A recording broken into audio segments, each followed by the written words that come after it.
Shanti Tamastu Ma Vidvishavahi. Om Shanti Shanti Shanti.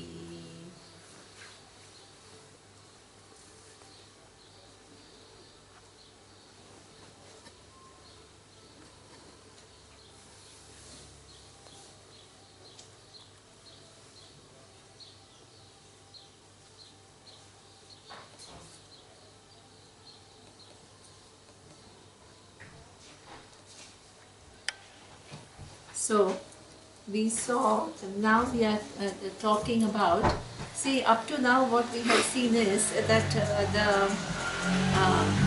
who I am not is not this body, mind, sense complex. Who I am is awareness, which pervades everything. But that still doesn't answer the question, what produced this body and mind. So now we are looking at not only this body and mind, but every other body and mind, and the system of the universe, which includes time, space, and different planets, different galaxies, and different species, and and all the different elements on which the species depend. So that means that whole universe, where does it come from?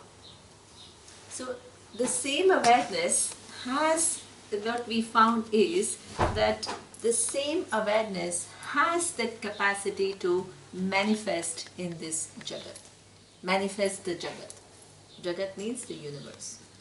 So with reference to that capacity to manifest, the capacity of this awareness, I am very happy that Sarthaka included incidental capacity. Wonderful.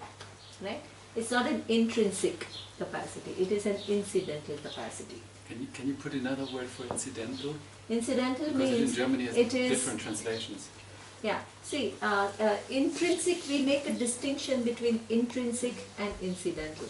Okay? Intrinsic means you are totally stuck with it in terms of the characteristic of that sticks to you. Whereas when it doesn't stick to you, then it becomes incidental. But it's because incidental is well, you can translate like coincidental, and this is not. No, it's not coincidental. So it's nicht zufällig oder sowas, ne? It is not. It means. means. Ich würde schon auch sagen zufällig. Like because random. Incidental is like by chance something like no, this. No, no, it's not incidental. No. It's not accidental. No, it's not accidental. It's incidental. No. Incidental means it's not another word. Or yeah. So let's look at the dictionary. What is the meaning of incidental? Incidental, it means that let me give an example. See, the saltiness is an intrinsic attribute of salt. So that means you will not find salt without saltiness. But any attribute which is incidental, then it will not stick to you. you can say it's because another one is related. Zugehörig. Incidental music ist zum Beispiel Begleitmusik. Also ich denke mal, das ist Nima, it's a little bit like this Tata selection. Tata selection. So like you say, for example, you have a house. No, I just need the German word, otherwise it's not the understanding that it's missing. Nebensächlich. But nebensächlich würde auch nicht passen. Das ist aber See, ich habe hier den Dictionary, aber very easier way to understand, and you can find a German word. If I say there is a blue house, the blueness is not an intrinsic nature of the house, because next day I can paint it green. Okay. That is called incidental. Okay, dann wäre das beiläufig. Beiläufig. Aber nebensächlich einfallend, zugehörig. It's not like every time the house is there it has to be blue. Right now it is blue, but it can be without being blue. That is but the incidental. funny thing is that all the translations, they are not... in German it's better to leave incidental. So the capacity to, I mean the possibility to... when it doesn't stick to you. Exactly. Yeah. So incidental in Germany is not, if you translate it in German, it doesn't really say it. transport the meaning. Okay. Then you said not intrinsic. Yeah, just the possibility to yeah. I've heard the word adjunct used before, limiting adjunct. Ah, that Yeah, is but this is upadhi. upadhi. That's another word. Aha. Yeah, that's a. Yeah, so that I will use, but that's a different prakriya. Aha. Yeah. And superficial wouldn't be also not a... No, not superficial. No. So as I said, see, the salt you cannot find without being salty, but a house you can find without being blue. So blue is an incidental attribute of this house. Tomorrow you can paint it pink. Yeah. You see, it's not like every time there is a house, there has to be pink. So beiläufig wahrscheinlich am besten. You understand the difference? Zeitweilige Beschreibung oder zeitweilige.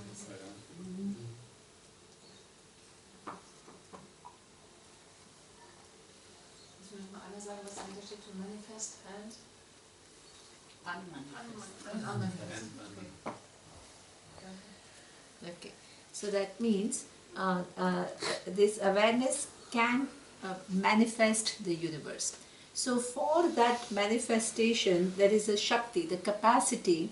So that is, which is what we call Maya. We give it a name, Maya. Okay. Now, what does this capacity include? It includes what the Vikshepa Shakti. Vikshepa is, have you written Vikshepa? Yeah, projecting power. Projecting power is not in the sense of, in psychology when you use the term projection, it means that what, there is some reality and you add your own story to it. We are not here talking in that sense. What we are saying is there is a capacity to manifest. But we use this word projecting power. Okay? Then Avarana Shakti we haven't seen. With this projecting power comes time, space and every object in the universe. If you use the Vedic model, then the entire universe is made up of 5 elements, as I told you. Right? So what are the, so there is a Taittiriya Upanishad where it is said, what? Tat aikshata. Bahusyam praja yeyeti. So this awareness, Satyam, Jnanam, Anantam, Brahma. So there was, with this capacity to project the universe. Let me be many. And then what happened? It created what? Akasha. The subtlest element in this whole universe is Akasha. Akasha is the space. Why? Because it actually is all-pervading and it really doesn't take on the attributes about what it pervades. So that means if it pervades the cup doesn't still touches it in any way. What is inside the cup also doesn't touch the space. Whether you put clean water or you keep dirty water or you keep coke or you keep juice, it doesn't, what? Does it contaminate or purify the space? No. So therefore, space is the subtlest element and it is among the elements, it is closest to awareness, among the elements. That's why we constantly use the space example. It pervades everything, but pervading everything, it is not touched by anything. Now, if you are a good student, I will ask you, what is the difference between space and awareness? You need awareness to know space. Wonderful. Excellent. The very concept of space depends upon awareness.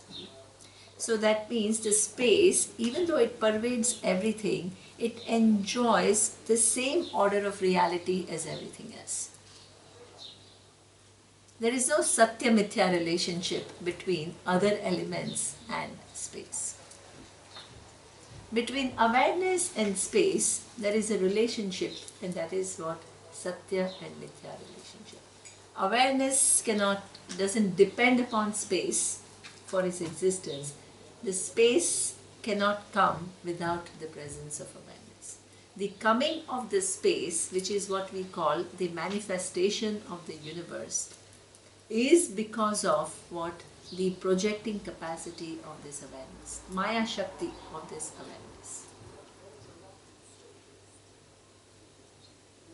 So comes space, from space comes this 5 elements are space, air, water, fire and earth.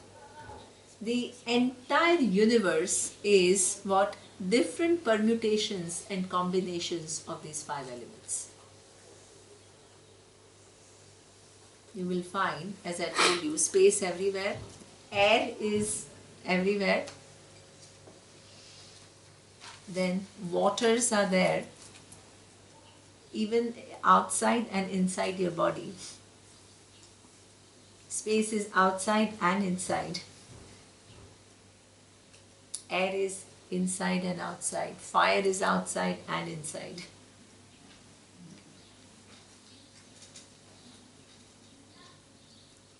And earth is outside and inside. So that means different bodies are nothing but different permutations and combinations of these 5 elements. So this is where in the universe, how did this Maya Shakti manifest the universe? From 5 elements. And the whole universe is nothing but different permutations and combinations. But imagine the intelligence that is required. Using 5 elements, you make infinite combinations and infinite forms. Is it possible in mathematics? Using 5 elements.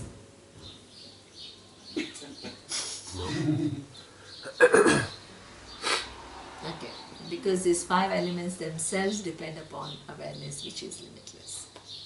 So then, these 5 elements can give rise to what? All these different forms. So therefore, any object that you see, you will find either one or all 5 elements in it.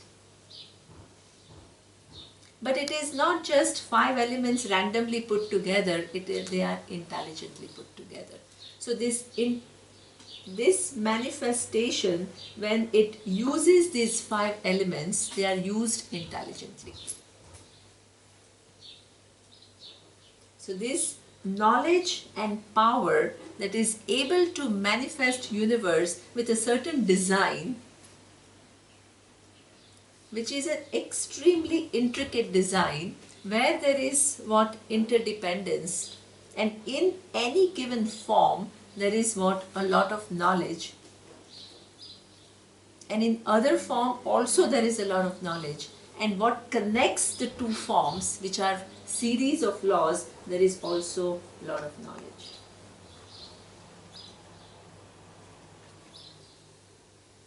So that means this universe is really just manifestation of knowledge, which has the power to give rise to different forms.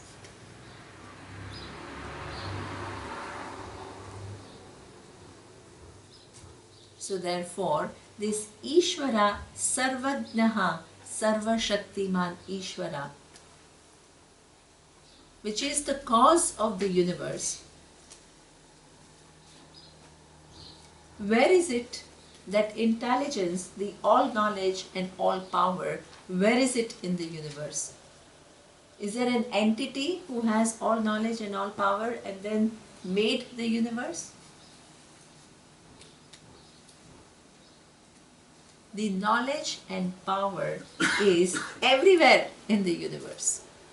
This is why the Vedic vision of Ishvara is not some entity sitting somewhere away from the universe who created the universe.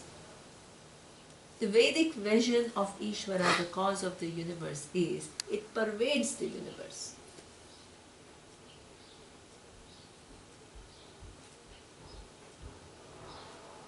if it pervades the universe, why don't we find why don't we see Ishvara? This is something which is a question that many people ask. If it pervades everything, why can't we see it? Because we are ignorant. Exactly. Because what? Because we are ignorant.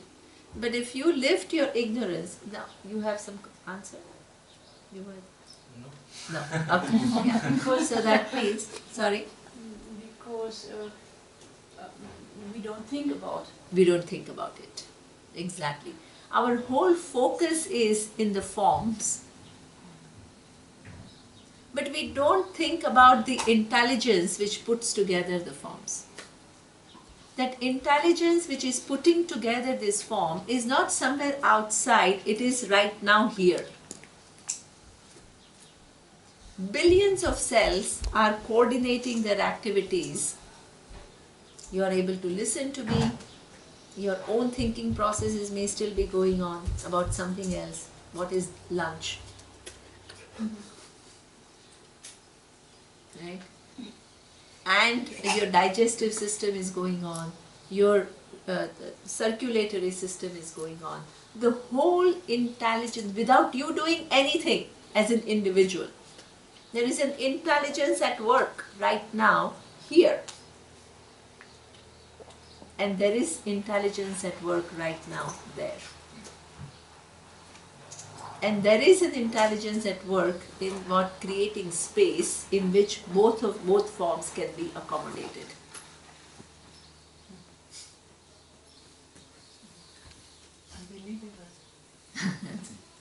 So this is what we call the Vedic vision of Ishvara. The whole Vedic culture, it's not only a philosophy, there is a living culture. I don't know if some of you have been to South India. There is a temple called Chidambaram.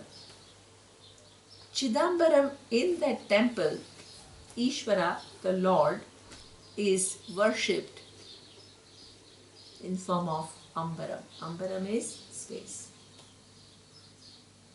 Lord in form of space. It's not that the space is one thing and the Lord is another thing. The Lord is the cause of the universe. That intelligence itself manifests as space in which all the objects can be accommodated.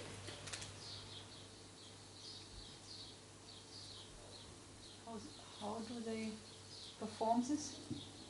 What they do, that's a very interesting. How would you represent space? Because space has no form. Empty room. So, what is a deity? That's a nice question. What is a deity?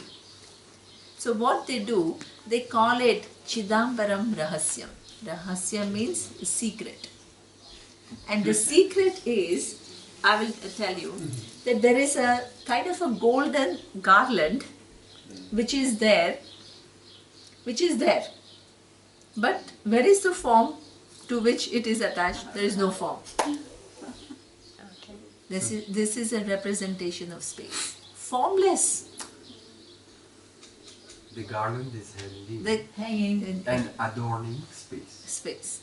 in the room, in the middle of the room. Yeah, in the middle of the room. So that means Ishvara is space. Then there is another temple which is what? Ishvara as Vayu, Kalahasti. Ishvara as air.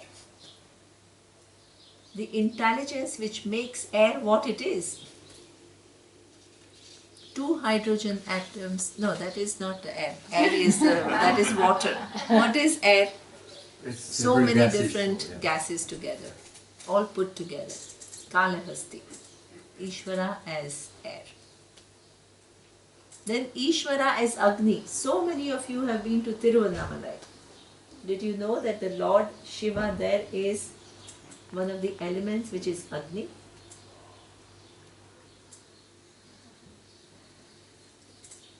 Then this Jambukeshwara in Trichy is Ishvara as water.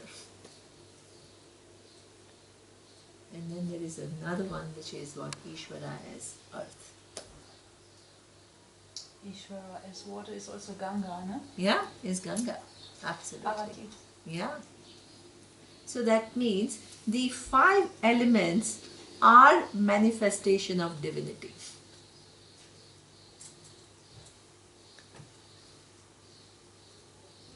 There is a whole change in perception about the universe. The universe is not made up of dead things. Alfred was talking about the phenomena of depression, and there's an American author who wrote, and he wrote saying that the depression is a modern phenomena because we have lost touch with the wonder that is universe. We think of mountains as dead. We think of a sun as only just some hydrogen atoms. So we are living in a world which is all dead.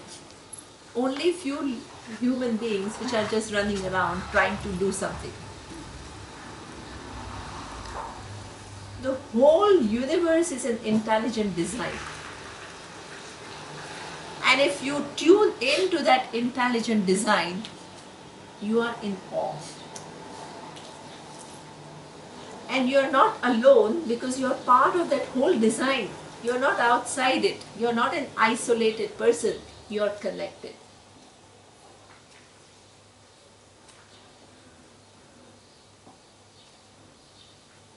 So, if there is this intelligence which pervades the 5 elements, so you can say, so what, if whether I see that intelligence or not. It makes whole big difference in how you live your life.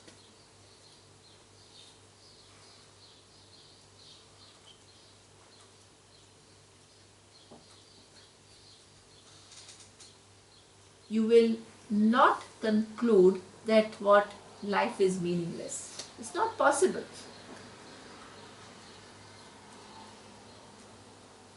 You will not conclude things are random. Somehow they happen.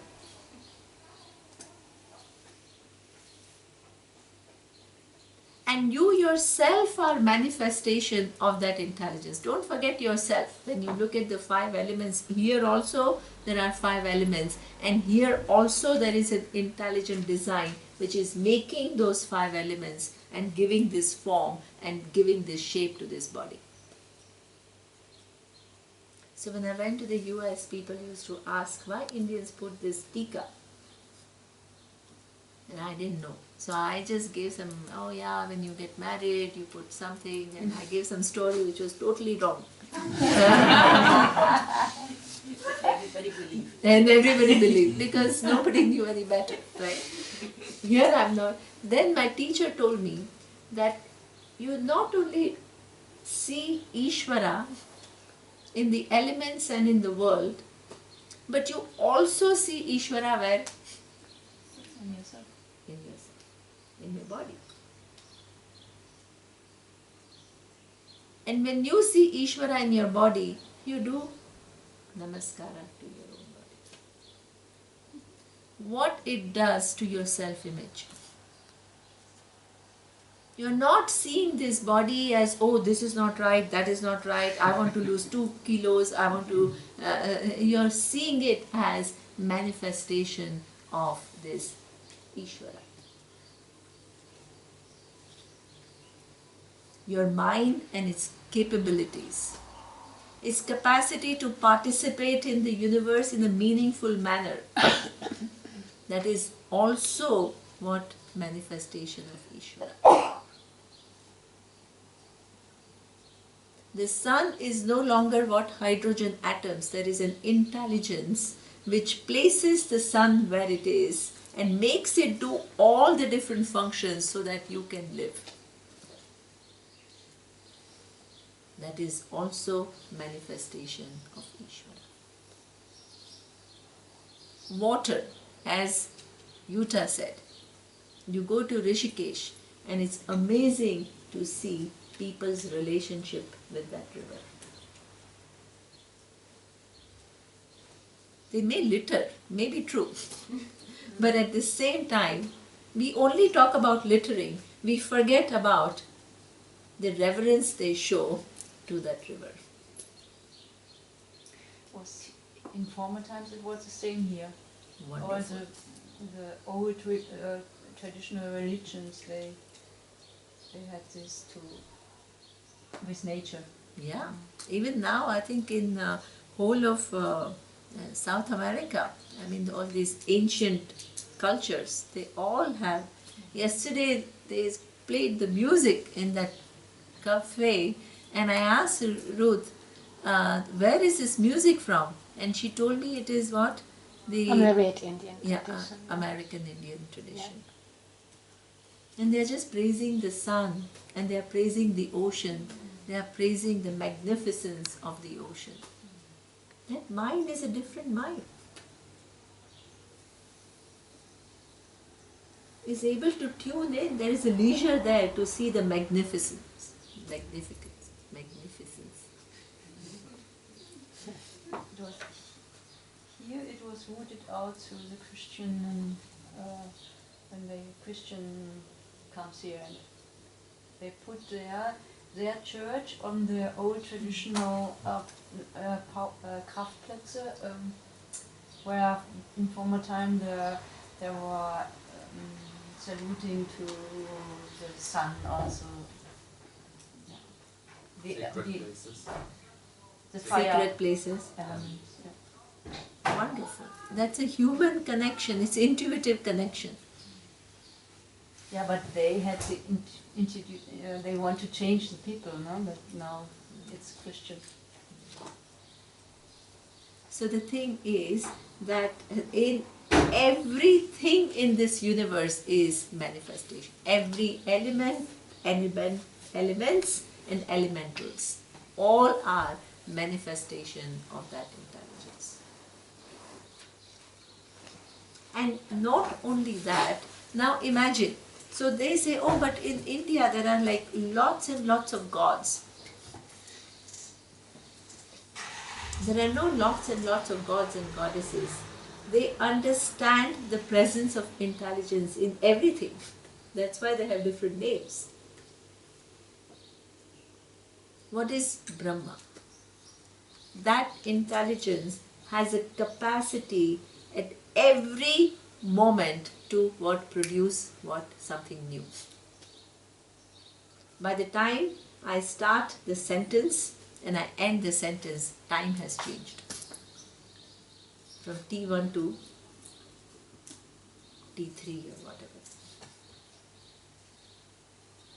Some changes have taken place in my body. The earth has moved. So many things have happened. So that means every moment there is a manifestation. A new manifestation which was not there before. This capacity to manifest is called Brahma. We give it a name, the intelligence which organizes itself so that every moment is created. That is what Brahma. As a moment is created, the previous moment has to go. So that means there is a constant transformation. There is a constant what we call change of forms. Even though it may seem to you that my form is exactly the same, but actually it has undergone change. So that means some things have gone. So that is the intelligence and its capacity to destroy or transform is called Shiva.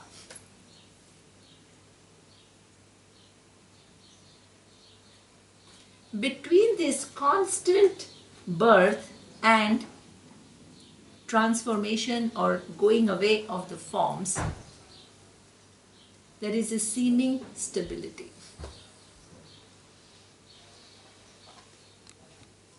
if I could see all the different changes that are taking place in all your bodies and in the room and on the earth and in the universe, my mind will not be able to transact with the universe. There has to be seeming stability while the changes are taking place. Then only there is a continuous story. So that capacity of intelligence to give the vision of stability while things are changing is called Vishnu. Same intelligence seen from three different ways. And this is why Anu's question was that we talk about what manifestation and cycles of manifestation and unmanifestation. And she says you can't verify that. And in some ways it's true, because at the time of the manifestation of the universe, none of us were present to know that it came into being. But what is true at the time of the beginning of the universe is also true now. Every second in the manifest universe, there is what? Manifestation and unmanifestation. It's here and now. Whatever you have to know to arrive at the reality is given to you here and now. But you haven't used it to understand the world. So therefore, that intelligence has the capacity to manifest and unmanifest the universe, can be verified here and now. Because constantly things are becoming manifest and constantly things are becoming unmanifest.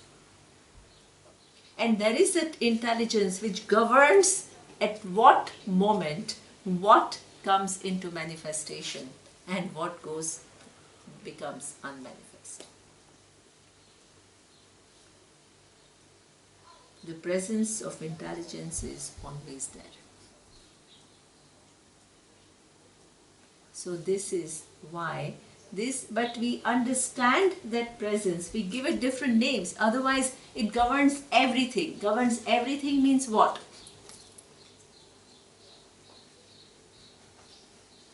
We always remain superficial in our understanding. If I ask you what, then you say, what? I don't know.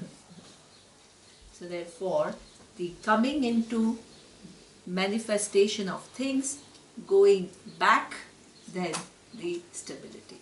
But not only that, if you really look at your life,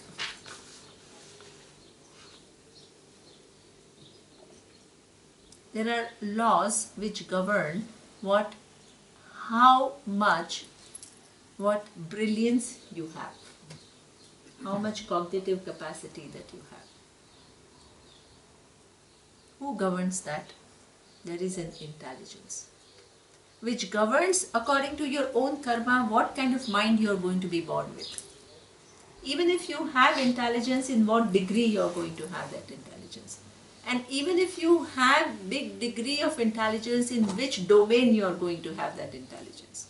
Somebody comes with highly intelligent, the mind which is an artist's mind. The other one is a musician. The third one is a mathematician. The fourth is an architect. All different types of intelligence.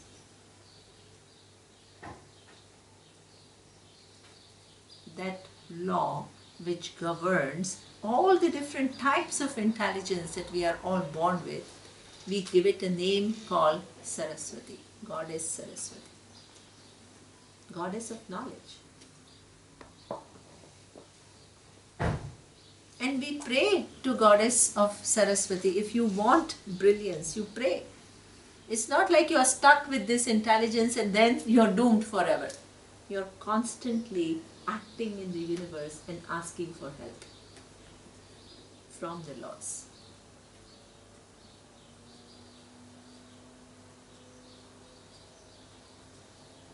the laws which govern how much wealth you have. We give it a name called Lakshmi, Goddess Lakshmi. Wealth is not considered, it's one of the manifestations of Ishvara. We don't have a problem with wealth. We don't call it material, it's Lakshmi.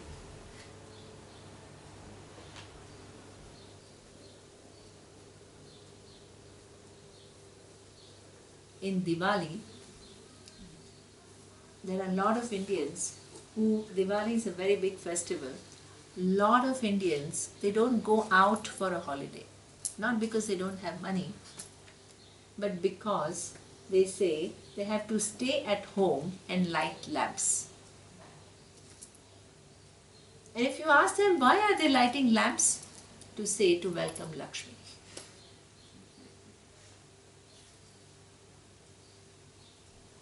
Even Lakshmi, the wealth that you have, is divided in many sub-parts. You can have Dhana Lakshmi.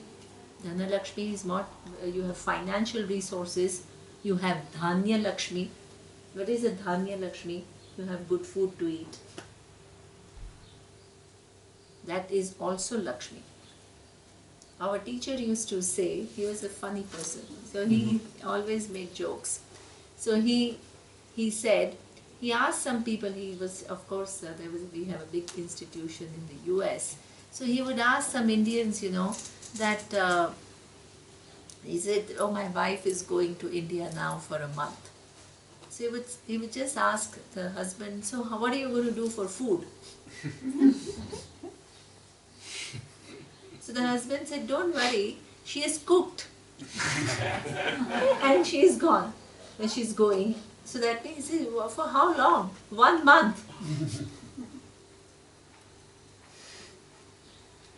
So he says there is a lot of wealth, but there is no Dhanya Lakshmi. If you have to eat food which is 1 month old, you have Dhana Lakshmi, but not Dhanya Lakshmi. Even to deserve fresh food, there is a punya there. Or you can have all the food around, but you are so concerned about not gaining weight that you can't eat anything. The resource is there, but you have inability to use this resource effectively. You have to have proper relationship with things in this universe.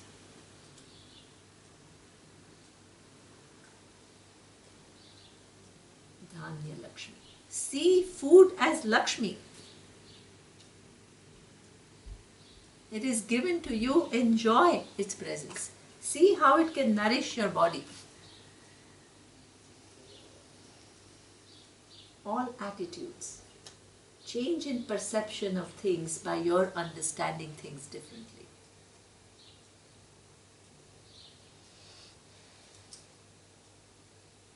Santana Lakshmi. Santana Lakshmi is what? Good kids is a Lakshmi. Children are wealth.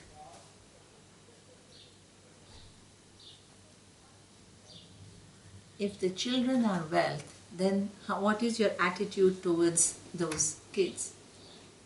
Participate in building their future. Give them all the right values so that they can live their life with responsibilities, with contribution.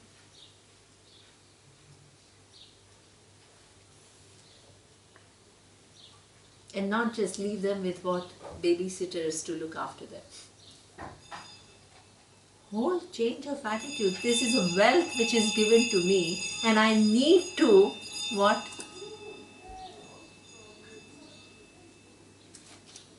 Lakshmi is calling. Lakshmi is calling. Okay. Lakshmi Right? for that. So that means there is Griha Lakshmi, then there is another Lakshmi which is called Griha Lakshmi. Griha Lakshmi means a nice home. A nice home, what is making a nice home is not just the walls and the cement and the objects, but it is the people and the interaction of the people inside.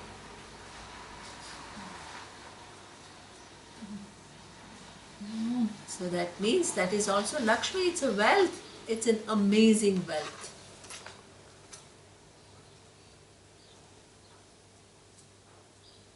So that means you are asking, and not only you are appreciating what is given to you, you are also asking for the blessings so that what you continue to have and what that the life takes you forward. You don't get caught by your own set of beliefs and then stay in a given position, but you move forward in life and begin to see yourself as what part of this great grand scheme of order. You make your own effort and you ask for help. Because everything you can't change according to what you want the things to be. Reverence for Saraswati, intelligence, reverence for Lakshmi, reverence for power. Every human being has the power. Anybody who has believed that I don't have power to change my life, to change how you think, how I think, is creating one's own limitations. That power is called Durga. Durga. Shakti. Durga. The power is outside and the power is also within me.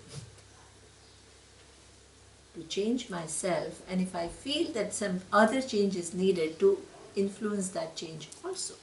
That power is in all of us.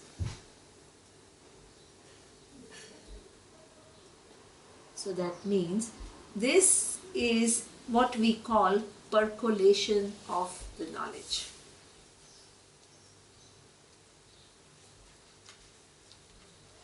Your attitudes change as a result of your understanding. I'm not giving you theoretical knowledge.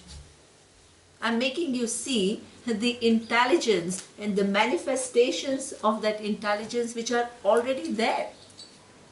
But your mind is oblivious to them. The minute you use this knowledge to begin to see, your life can never be the same. It will be the same if you haven't listened to what I'm saying.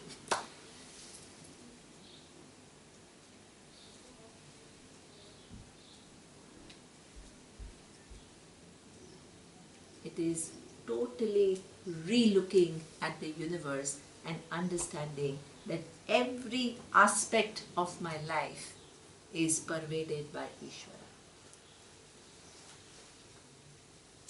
There is no aspect of my life which is not pervaded by this intelligence.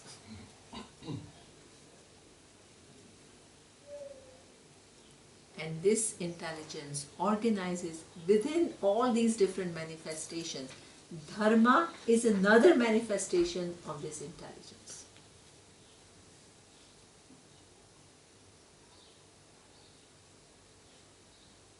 If the forms are created, the forms also have what inbuilt in them the need to preserve themselves. Everybody has. And everybody also understands that just as I want to preserve myself, others also want to preserve themselves. So I have no right to step on their right to preserve themselves.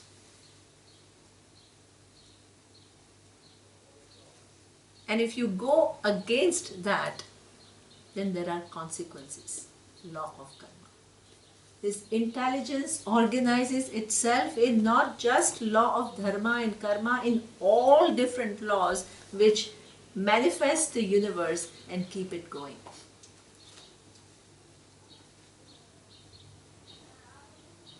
You are in this design of things, whether you acknowledge it or not, whether you like it or not.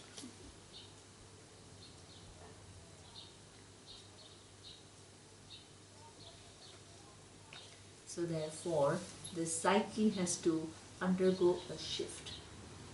That shift is from what? If you begin to understand the presence of that intelligence which pervades everything, what does it do to you?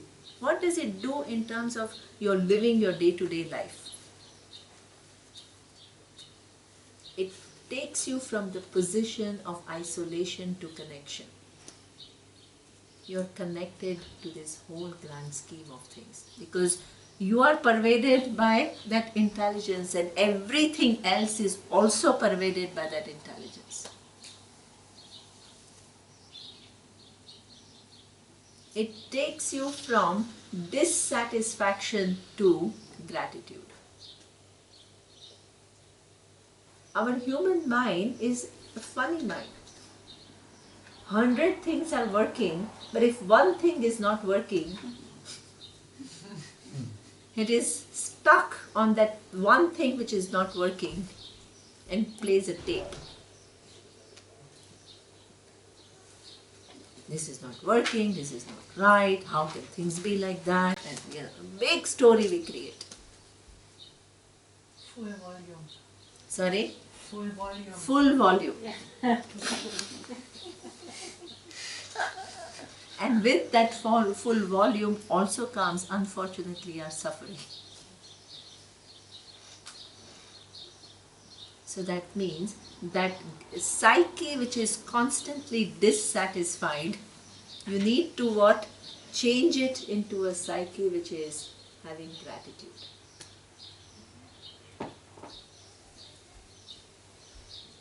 And out of gratitude for everything that I have received, which is such a huge gratitude, I naturally want to become a contributor. Wonderful. Your contribution out of not dissatisfaction but out of gratitude.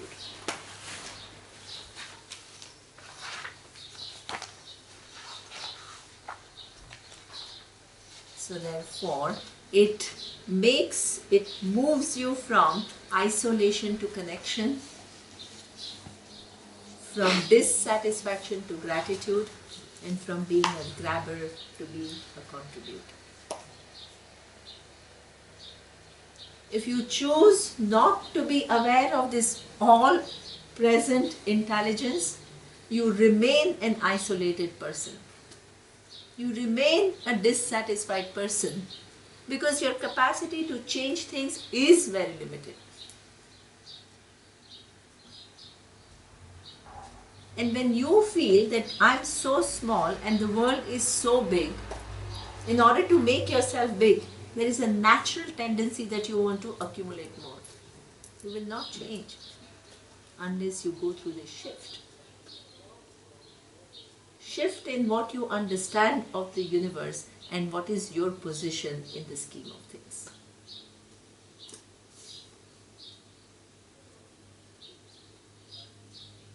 So this is a very major shift, and this is what we call human growth.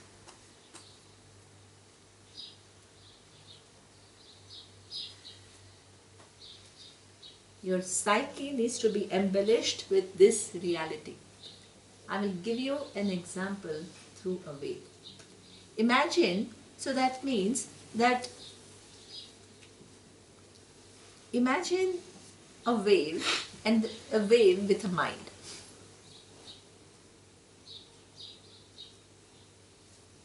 When the wave with the mind and the eyes, when it opens its eyes, what it sees? It sees other waves. It sees other waves, and when it sees other waves, because that wave has eye sense, it believes I am this wave and everybody else is what? Other wave, and they are all external to me. Then you see some beautiful wave from the Pacific. And you are this Atlantic wave, which is grey in color. Then you will feel what? Jealous. Because this is so beautiful and I'm so small. Then there is a huge wave within Atlantic Ocean itself. But you are not that height.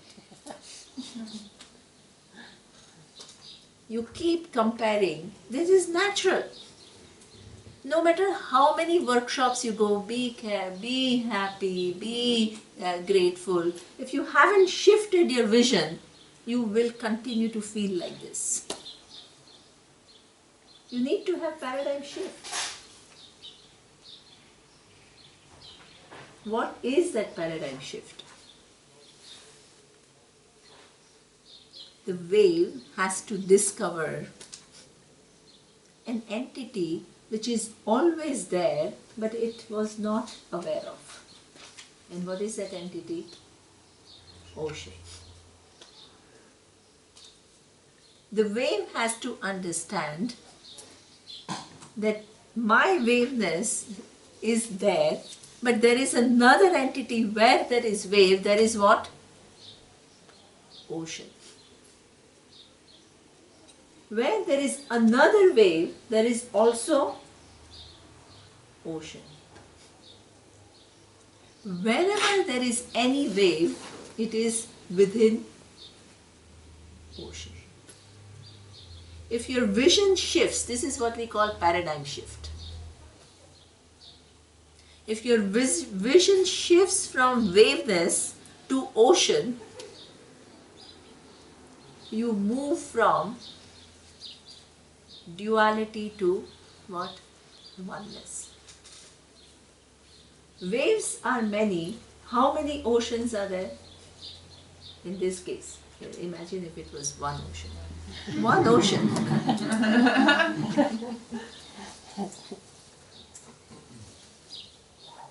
Each wave has a very intimate connection with the ocean. Every wave comes what from the ocean, is sustained by the ocean and goes back unto the ocean.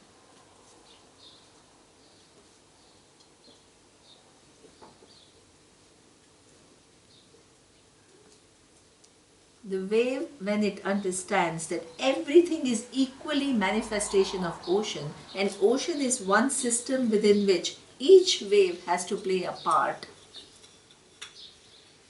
it will concentrate on what do I need to do to contribute to this system. Before it was not even aware of the presence of the system within which one was operating. To keep the balance of the system going, because that in turn affects my well-being. So there is a whole big shift in the way the wave begins to operate, because it sees oneself as part of the ocean. And ocean is just one. And waves are many, but they are all connected to the ocean. I can't be indifferent to your well-being, because in the long run, if we two are connected, if you are not happy, it will somehow make me also unhappy. I don't see that. That's why I'm indifferent to people's happiness.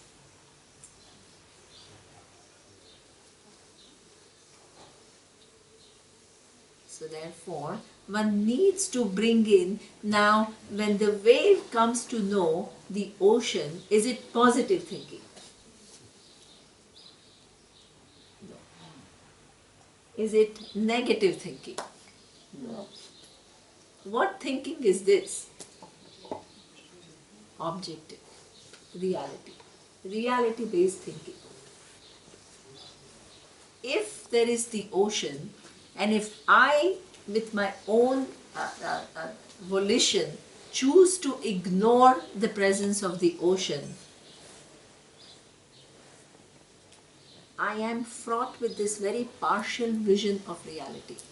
Because that entity which pervades everything, which sustains everything, unto which everything goes, I choose to live my life being totally oblivious to this reality.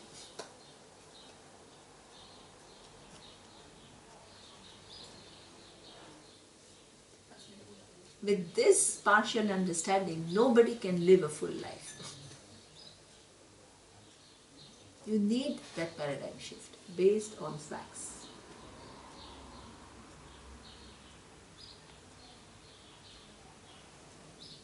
From that comes your also understanding of, there are two very major things.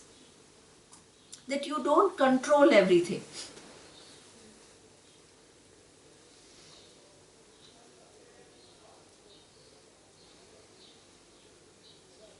As an isolated wave, the only way we have learned to deal with this world is what?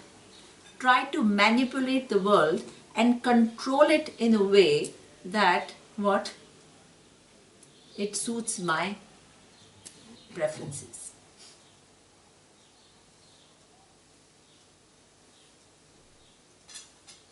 If I'm able to somehow manipulate, I'm happy. And if I'm not able to manipulate, which is also many times I'm not able to manipulate things according to my wishes, then what do I understand? What do I tell myself? Forget about the world. What do I tell myself? I have to give some understanding why things are not happening my way.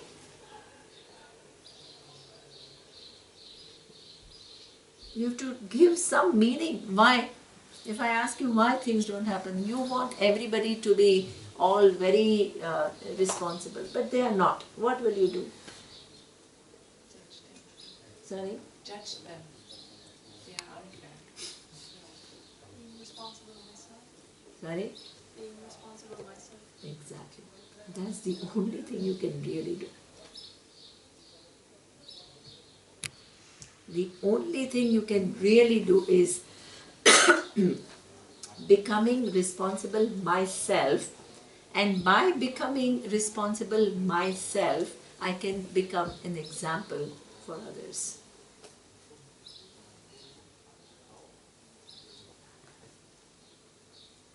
So that means at every given point in time, that when you take into account what your presence within this grand scheme of things and your talents, your abilities, your contributions within the grand scheme of things, without trying to control things and control people and being judgmental, you have grown. Control is an illusion.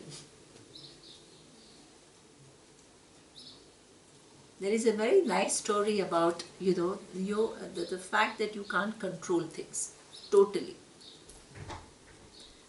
At the end, the story of Mahabharata ends with Parikshit. King Parikshit did it's a kind of a silly thing. There was one sage in the forest, and that sage was meditating, and he saw a dead snake. So he put the dead snake around that sage. There was no need to do that. He did it.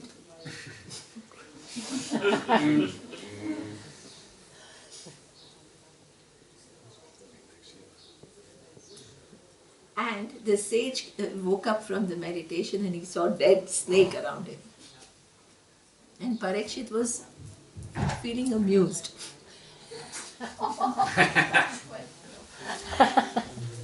So then the sage said, I'm not bothering you in any way. I'm quietly doing my meditation. You use your free will and come and disturb me and do this disrespectful act. There will be a consequence.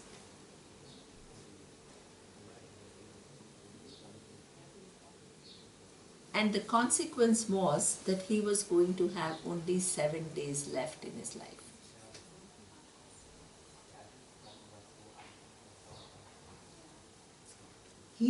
That was hard.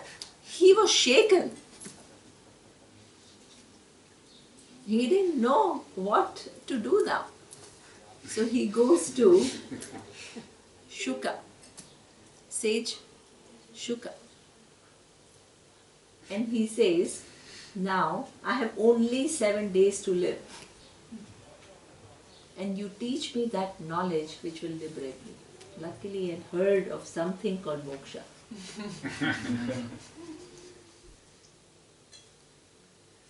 So he goes and he tells,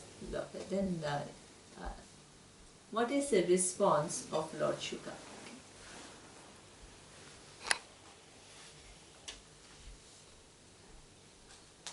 The sage Shuka.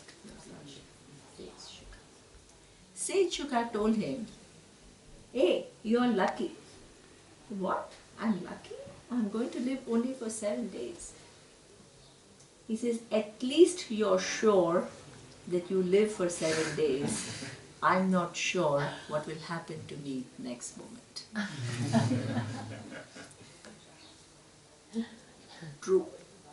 Truth. Ask any person who went out and had an accident. Did they know that there would be an accident? That's why it's called accident, because you didn't know it.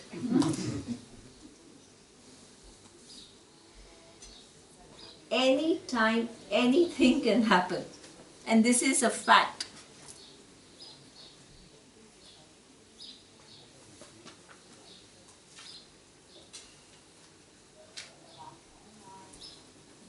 If you don't understand that you don't control things, you are living in your imagined world.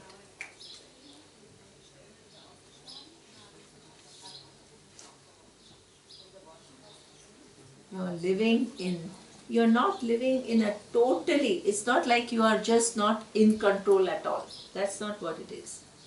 You have capacity to make choices, and those choices will bring result, but you can't control everything.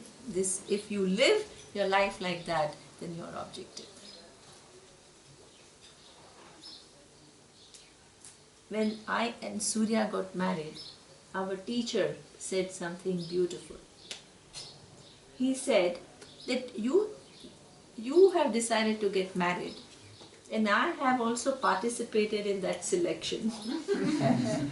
But neither you know, nor he knows, nor I know what situations will come up in life.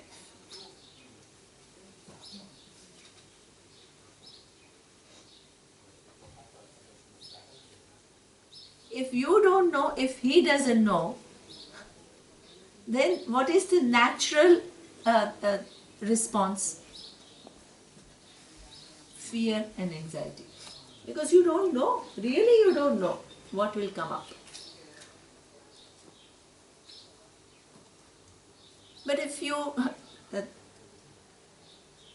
But in order to live life intelligently, you must have trust. Where is the source of trust?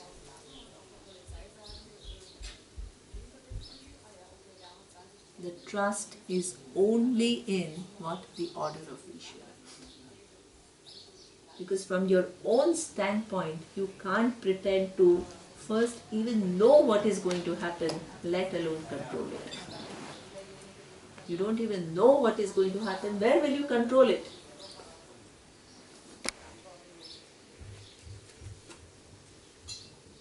But you have to have trust. And if you don't have entity called Ishvara, where will you find your trust?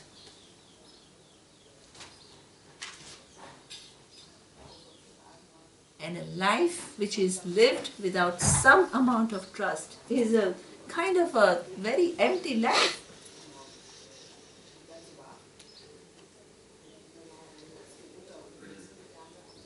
Your trust is in the infallibility of Ishvara.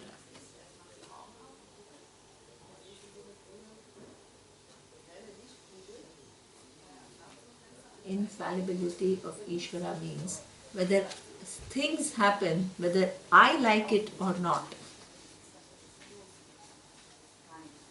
they follow this grand order of things. the intelligence which is pervading and organizing the whole universe is there from the time of the manifestation of the universe and through cycles of creation. This is why it is anadi intelligence. If you understand that you are operating within that intelligent order, you can relax and you can do things intelligently. First, understand the nature of the universe, understand the nature of the laws, align yourself to it and navigate your life intelligently. If you are oblivious to that,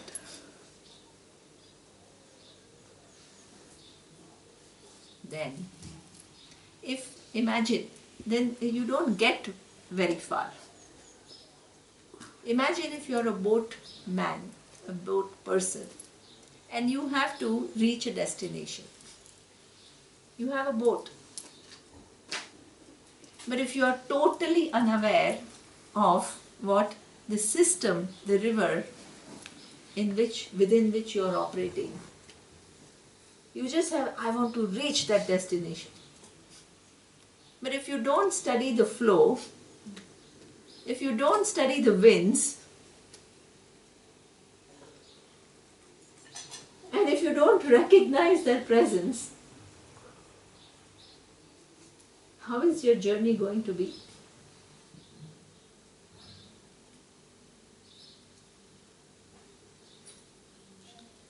Difficult. But if you sit and you study, hey, I need to reach this destination, let me study the system within which I am working.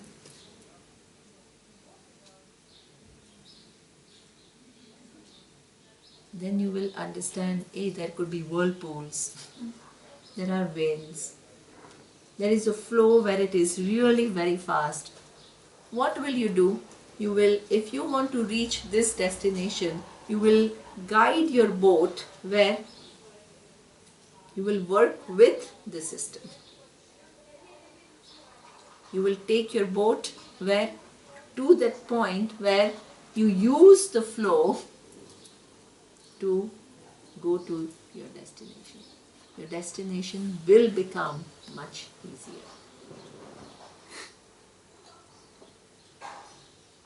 If you are living within laws and if you don't want to recognize the presence of these laws, it is like saying, oh, I don't care whether there is gravity or not.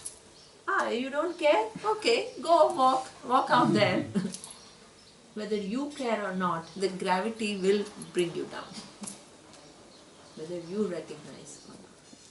So living life intelligently means that there are some laws which are operating in the universe. There is an intelligence which governs the universe. You don't need to carry on your shoulder the whole burden of the whole responsibility for what the whole universe is. And try to control everything according to what you think is right.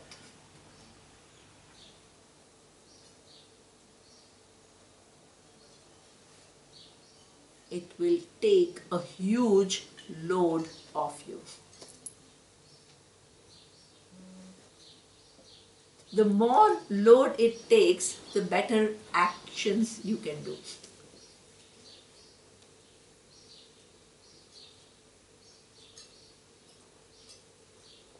I will end with the last story because it is 1:25. Understanding, bringing Ishvara in your life is like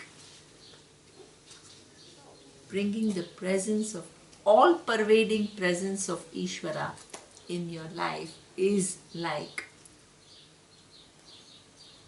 I will tell you the story.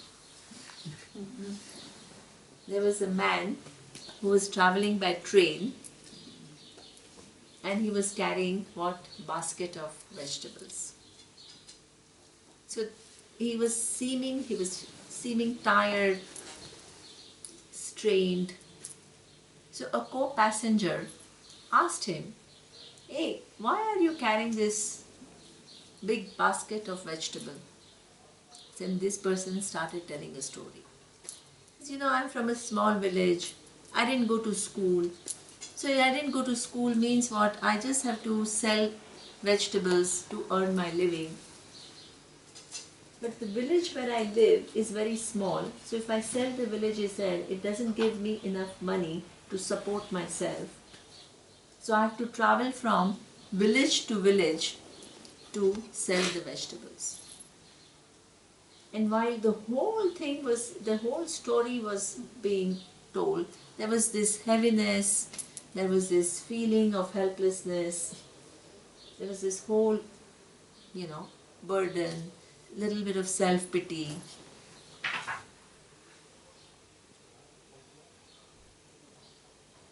The co-passenger listened to him and he said, okay, I agree.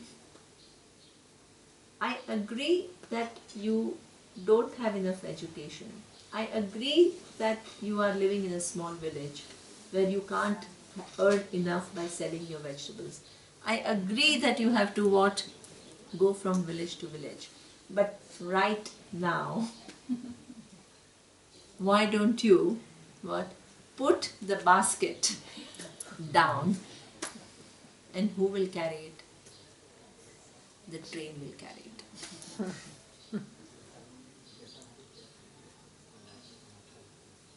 We can do everything that we were doing, we can do it much better if we don't carry on our shoulder the burden of fixing the universe.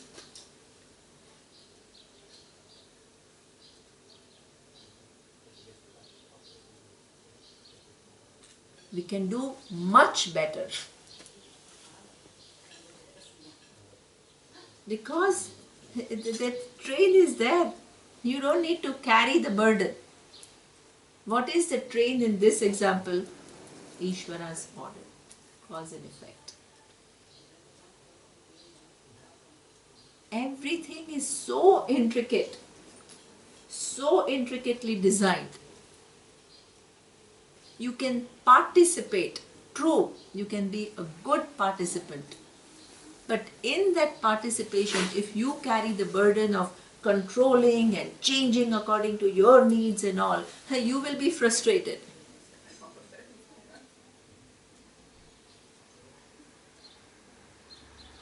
And in that frustration, then you will project on others. Then you will be dissatisfied with others because they are not listening to your beautiful thoughts.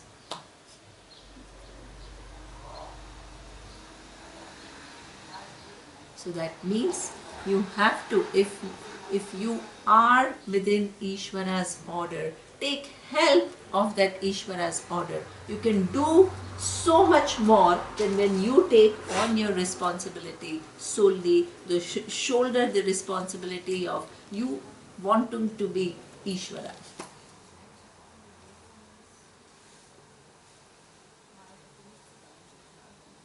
This is human growth.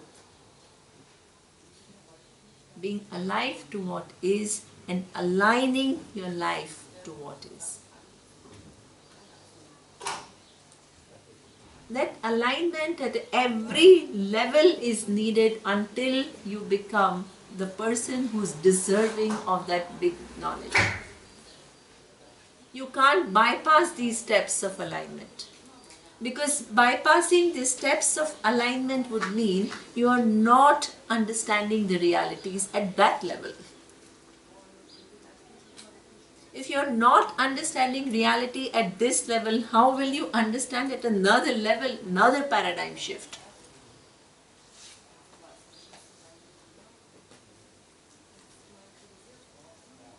So this is how the individual, as a part of their growth and part of understanding the reality, has to understand the presence of Ishvara.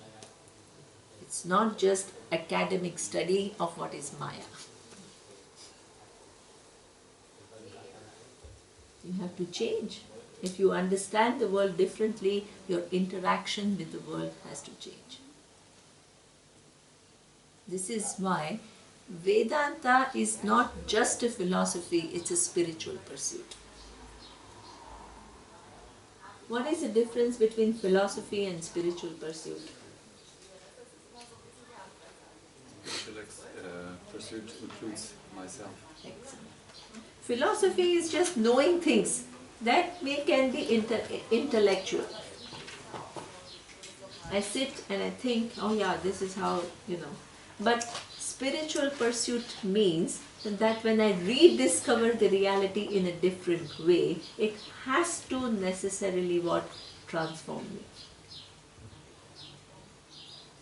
It has to shift my vision to different understanding, as a result of which I can't do things the way I did before. This is called spiritual pursuit. It leads to personal transformation.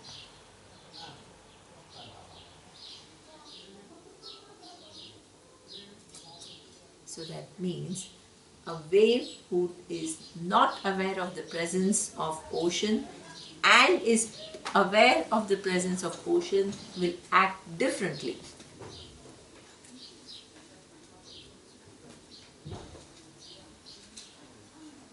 And that is embellishing your psyche with realities. Presence of Ishvara. A system within which you find yourself and within which you have to navigate your life. And you have to learn to do it intelligently by understanding the rules of the game, as Yuta says it. Okay? So therefore, we will see a little bit about this Ishvara in the next class. We will talk about, there is one thing which I will talk, and then we will talk about Avarana Shakti. So then up to now we have only seen what?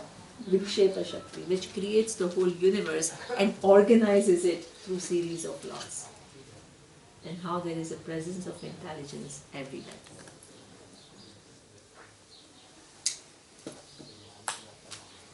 Om Purnamadav Purnamidam Purnat Purnamudachyate Purnasya Purnamadaya Purnamevavashishyate. Om Shanti Shanti Shanti.